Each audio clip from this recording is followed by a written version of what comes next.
Welcome to a Foxy Tech Tips tutorial on changing the background music in Mobile Legends.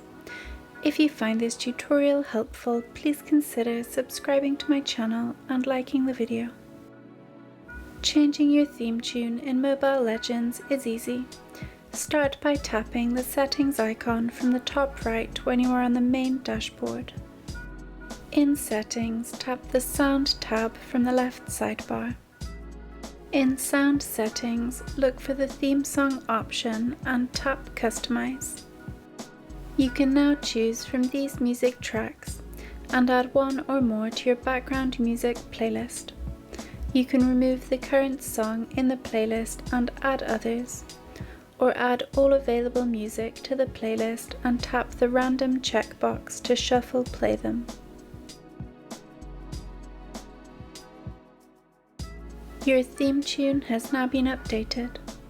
And that draws an end to this tutorial. Please like the video if you found it helpful and subscribe to Foxy Tech Tips for more Mobile Legends tips and tricks.